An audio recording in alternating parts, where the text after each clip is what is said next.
బారస పెద్దలతో ఆర్థిక సంబంధాలపై ఆరా. ఫోన్ అక్రమ ట్యాపింగ్ కేసులో ఎమ్మెల్సీ నవీన్ రావు విచారణ. పార్టీకి ఎలక్ట్రల్ బాండ్లు సమకూర్చడంలో పాత్రపై ప్రశ్నలు అని చెప్పేసి ఎలక్ట్రల్ బాండ్లు అని చెప్పేసి ఈ మధ్యకాలంలో చాలా చర్చగా మారుతూ ఉంది. పార్టీ గతంలో 100 కోట్లు కూడా లేనటువంటి పార్టీలు ఈ ఎలక్ట్రల్ బాండ్ల తరపున వాటిని అడ్డం పెట్టుకొని దాదాపు 1000 కోట్లకు ఎట్లా పడగలిచింది, అసలు దాని ఉద్దేశం ఏంది అని చెప్పేసి ఆరాధిస్తుందని చెప్పి చెప్తా ఉన్నారు. ఫోన్ అక్రమ ట్యాపింగ్ కేసు కీలక మలుపు తిరుగుతుంది. బారస ఎమ్మెల్సీ నవీన్ రావు ప్రత్యేక దర్యాప్తు బృందం సిట్ ఆదివారం సుదీర్ఘంగా విచారించడం ప్రాధాన్యం సంచరించుకుంది. ఉదయం 11 గంటల సమయంలో సిట్ కార్యాలయానికి వచ్చిన ఆయన్ని రాత్రి 8 గంటల వరకు విచారించారు. సిట్ సభ్యులు నారాయణ రెడ్డి, మహేశ్వరం డీసీపీ ఎం రవీందర్ రెడ్డితో కూడిన బృందం నవీన్ రావు వాంగ్మూలాన్ని నమోదు చేసింది.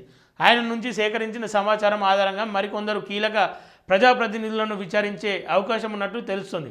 విశ్వసనీయ సమాచారం మేరకు బారస పెద్దలతో ఉన్న ఆర్థిక సంబంధాల విషయంలో నవీన్ రావును సీట్ విచారించింది.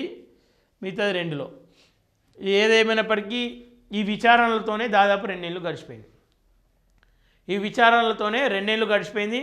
ఒకవేళ నిజంగా కాంగ్రెస్ దీన్నే కొనసాగించుకుంటా ఇంకా విచారిస్తున్నాం, ఇంకా మాట్లాడుతూ ఉన్నాం, ఇంకా ఆధారాలు సేకరిస్తూ ఉన్నామని చెప్పేసి కాంగ్రెస్ ప్రభుత్వం ఇట్లా దీన్ని ప్రొలాంగ్ చేస్తే, ఒకవేళ నిజంగా ఆధారాలు దొరికినాయి 1 ఇయర్ తర్వాత కేసీఆర్ని అరెస్ట్ చేస్తే ఏమవుతుంది, హరీష్ రావుని అరెస్ట్ చేస్తే ఏమవుతుంది, వాళ్ళ పైన సానుభూతి పెరుగుతుంది.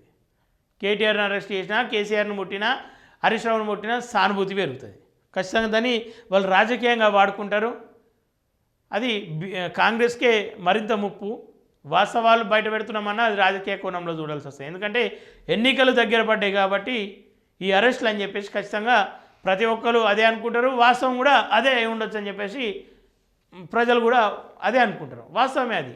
ఎందుకంటే నిజంగానే మీకు చిత్తశుద్ధి ఉంటే తెలంగాణ పైన, ఎందుకని చెప్పేసి రాజకీయంగా కుట్రలు చేయకుండా నిజంగానే ప్రభుత్వమే పని అని చెప్పేసి అనుకుంటే స్టేట్మెంట్లు ఇవ్వకండి, పేపర్ స్టేట్మెంట్లు.